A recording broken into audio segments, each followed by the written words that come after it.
Olá, boa tarde. Está no ar mais uma edição do NIT Notícias. –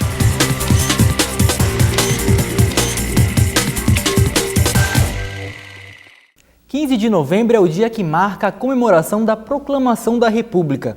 No ano de 1889, na cidade do Rio de Janeiro, o Marechal Deodoro da Fonseca instituiu uma república provisória e foi nomeado como o primeiro presidente do Brasil.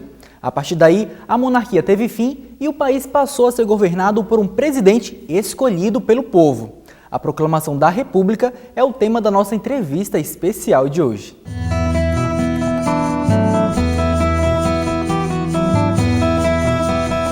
E para falar um pouco mais sobre esse assunto, convidamos o professor e historiador Luiz Antônio Pinto. Boa tarde, professor. É um prazer recebê-lo aqui. É uma alegria poder voltar aqui no NIT Notícias.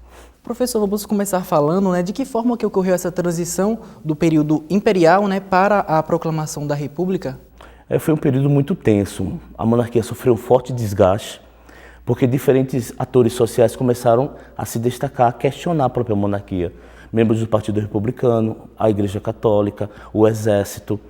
E aí, de repente, esses grupos se aproximaram dessas ideias, acreditando que a luta abolicionista e o movimento republicano representariam bandeiras de modernidade, de uma modernização do país, o que de fato não se concretizou.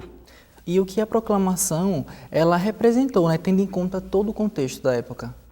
A proclamação da República, ela representou de fato um golpe militar, onde uma alta oficialidade do Exército, cansado da coadjuvância política, eles querem voltar da Guerra do Paraguai como protagonistas agora da política brasileira.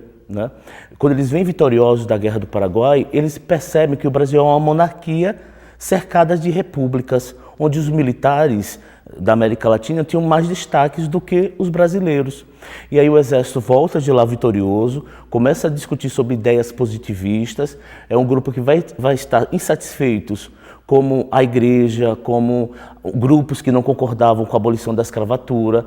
E aí nessa conjuntura de crise, o movimento republicano ele vai se aproveitar e vai controlar o poder. E aí, quais foram as principais crises dessa nossa república, e aí em que elas influenciaram na nossa história brasileira? A palavra república vem do latim, res coisa e publica de todos.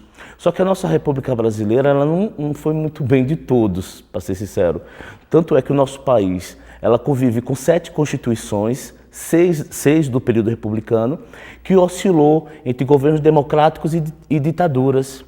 Então, o nosso país, ele conviveu com uma tradição meio que autoritária, onde nem todo mundo participava de fato dessa república, Então, a gente teve várias crises políticas, golpes, ditaduras, onde se respeitava o interesse de poucos em detrimento de uma maioria. Qual é a importância de instituições como o Congresso, as Forças Armadas e o Poder Judiciário para a República mesmo? Essas instituições são muito importantes, Mas o Brasil adotou, na sua essência republicana, um padrão, de uma ideia que outras repúblicas adotaram, que é a ideia de Montesquieu, chamada tripartição do poder, onde o poder ele tem que controlar outro poder, no sentido de ter independência e de ter harmonia.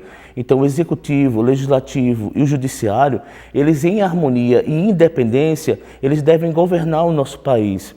Mas, infelizmente, tem certas coisas que a gente critica. Por exemplo, a Constituição fala que todos são iguais perante a lei. Mas quando a gente vai ver o Brasil real, ele não é tão próximo desse Brasil legal, entendeu? E aí a gente começa a perceber que as instituições têm um papel de representar uma democracia.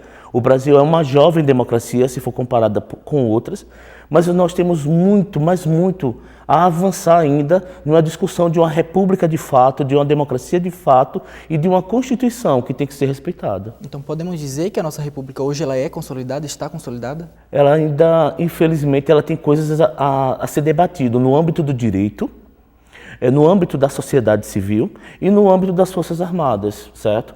Porque a república ela tem que encontrar uma harmonia para ela servir de interesse a todos e que tenha que ter uma Constituição que de fato seja respeitada.